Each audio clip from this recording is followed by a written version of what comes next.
I would like us to poke around a little bit in what is, I think, the residual of what used to be an enormous lack of self-esteem, of self or adoration, and is now really small, but still there. And I just feel that it's getting in the way. I mean, it's like historical, but I know that I've seen it diminish. I've seen myself coming from a place of real adoration for myself and feeling that and knowing that and being connected to Source. But there's a place where I get stuck. It's like when you started out this morning, you were talking about going for a walk, putting myself first, and that's what I don't seem to be able to take care of some of the things about myself physically. You know, I mean, I'm so strong and I'm so healthy and I'm so joyous most of the time. But there's this little piece left where it can just stop me in my tracks. We do want you to put yourself first in the sense that your only perspective is through the eyes of self. And so as you find thoughts that feel good to self, now you're connected to your source, and now you have plenty of resources that you can flood to whatever is your object of attention. But we see a lot of people who are joyously helping others, and it seems overtly putting others first, and in doing so, they are having great satisfaction and joy in the process of it.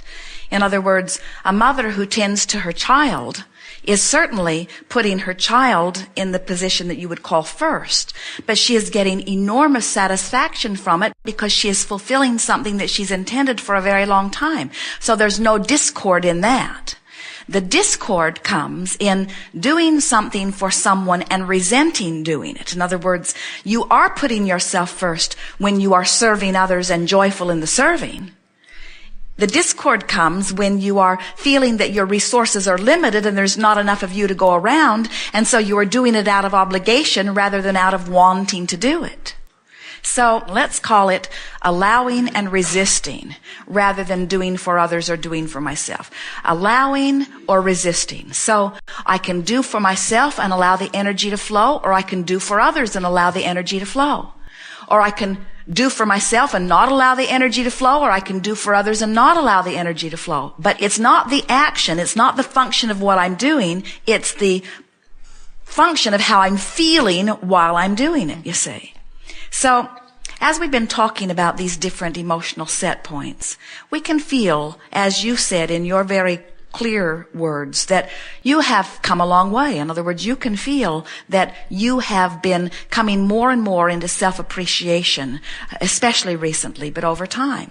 It's something that everyone is born doing, and then many of you lose as you're trying to find your relationship to everyone else around you, and then most eventually come back around to it. In other words, you always do when you make your transition. Sometimes you see very little ones selfish enough to kick up a ruckus in order to make sure they get what they want, and very old ones selfish enough to kick up a ruckus to make sure that they get what they want. But in neither of those cases is there alignment in the way we mean it. In other words, we don't want you to think that you have to kick up a ruckus in order to demand something from someone else. We want you to understand that the entire universe is ready to comply with you. You just have to find the balance that lets the universe comply. And so the way you selfishly put yourself back in the place that you allow well-being to flow to you in the way you deserve and in the way that is absolutely normal is just through trial and error. In other words, you throw some fits and see where it gets you. And you soften and appreciate and see where that gets you. In other words, it truly is person by person, subject by subject, just feeling your way until you feel it click into place. It really, really is that. So we can't give you one process or even one way of approaching this, because there are lots of different subjects in your experience that might require a little different response from you. Because on some subjects, your vibration on the emotional scale is way up here in appreciation. On other subjects, it's over here in fear. In some subjects, it's over here in a feeling of overwhelmment. In some subjects, it's all the way up here in ecstasy and joy and satisfaction. And so there's no one way. You just got to pick a subject and then talk about it with one thing in mind as you've got your ear to the ground. How can I approach this subject, which must be important to me because it keeps coming up, in a way that feels increasingly better? So pick a subject that you would like to move energy on, and let's do it. Well, I'm amazed that you brought up because I don't remember mentioning helping or being in service to anything and feeling resentment, and yet you went right to that. So, well, it's pretty obvious in your vibration. Okay, then I'll do that. I have a 92-year-old mother that lived with me for 14 years, and I finally became healthy enough that I was willing to put her in an assisted living facility and let that go. And I'm still in the process of going out and seeing her on a regular basis once a week, whereas my brother doesn't deal with her at all. And I've managed to get over any resentment that I did feel about his. Yes, we don't feel resentment from you about her or about him, but we do feel guilt. Are we getting it from somewhere else? In other words, talk to us about that just a little bit. Well, she is senile, and that would be something else I'd like to ask you. Just basically, is it the same as any other dysfunction, physical dysfunction? It's the way many people begin their transition. In other words, if someone is no longer focused in a way that they are calling life through them here, but they are still beating the drum of not believing that they have fulfilled the reason for being here, then they set themselves up in a situation where they can't go and they can't stay. And so the kind source energy begins a gentle withdrawal of focus that then makes it easy for the scales to tip. I thought that was right. Yes. So the guilt that you think I'm feeling, or that you feel in me, is possibly some sort of abandonment of her, and then that rings a bell with me in terms of I've had a fear of abandonment in my life that I don't know where it comes from, but I know that it strikes a chord. Well, when you think about it, think about coming into this experience and being dependent for a time upon someone like your mother, and never really ever feeling like she was fulfilling the role that you would have liked her to have fulfilled. And so even though she was physically there, it never really felt like it quite fit into place in the way that it should have. And then we're not just talking about you, although we're talking about almost everyone. And then on the other end of it, here so many of your parents are now not able to take care of themselves. And so you look at that and you wonder where you are headed. So then this insecurity just sort of feeds on itself, because I started out not being able to take care of myself. I depended upon somebody who didn't do a very good job of taking care of me. And now I see that that person who didn't take very good care of me is now needing me to take care of. And then what's in store for me? In other words, you just can't focus. You can't go there every week and see all of those people that are not able to take care of themselves without it activating within yourself some worry about where you are headed. And what we want you to feel is that the universe will provide anything and everything that you want. And when you say, my mother was my sole provider, which was truly not true, in other words, wholly not true, not even close to being true, just as you were not her provider and are not. In other words, there are so many resources. This universe will accommodate all of you in delightful and effective ways. You just have to let yourself off the hook as being one who must find a provider. In other words, here's what we are saying. You're wanting to see universal forces. Call it God, call it inner being, call it universal forces, call it source energy, call it this energy stream of well-being, call it whatever resonates well with you when you name it. But try to accept that it will always provide for you. It always has. Unbelievably. Well, that's good. That's a good vibrational place. Now, if it always provides for you, does it always provide for everyone else? If they allow it.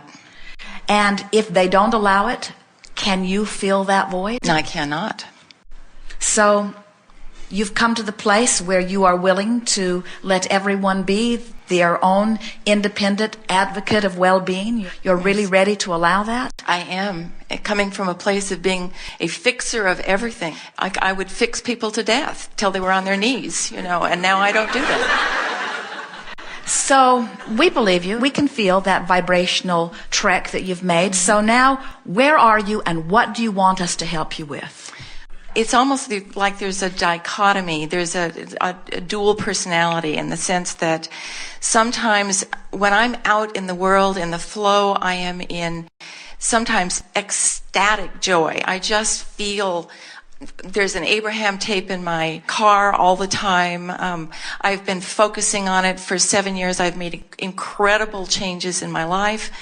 And coming from a place of literally self-loathing that I wasn't even aware of.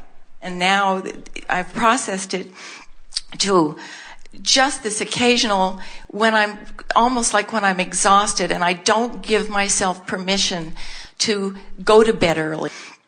I want to value myself to the point that I can joyfully get up in the morning and go for a walk before anything else happens. I want to feel that I deserve to go to bed at a reasonable hour. What keeps you from getting up in the morning and taking a walk, which you claim is your heart's desire? Why don't you do that? Who stands in your way? I do.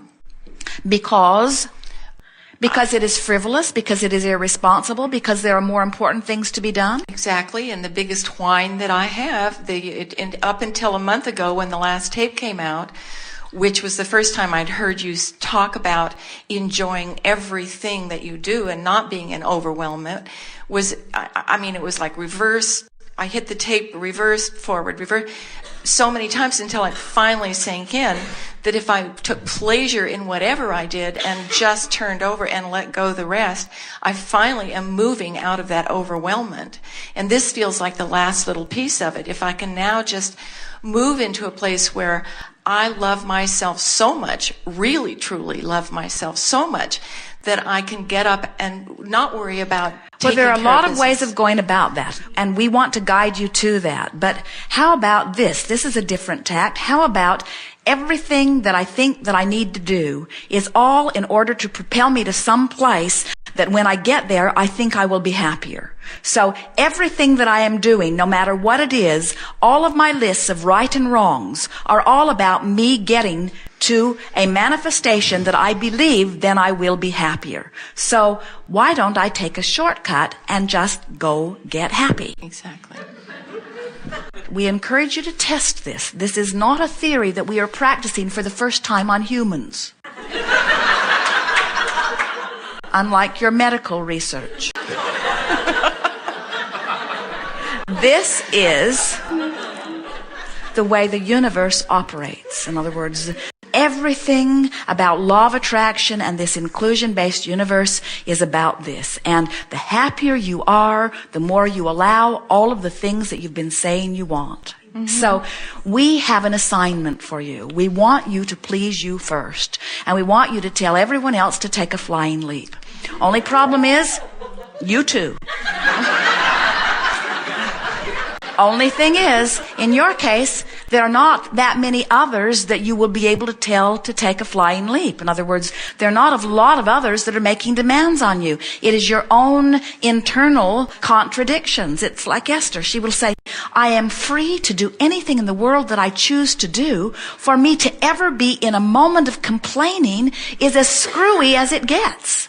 Because I'm in charge of everything about my life experience. And we say, yes, but you have these habits of thoughts that are carryovers from when you didn't believe that you were in charge of everything. Exactly. And you sort of have to release them just one triumphant whoosh at a time. Yeah. Yes, Thank indeed. you very much. Yes, indeed.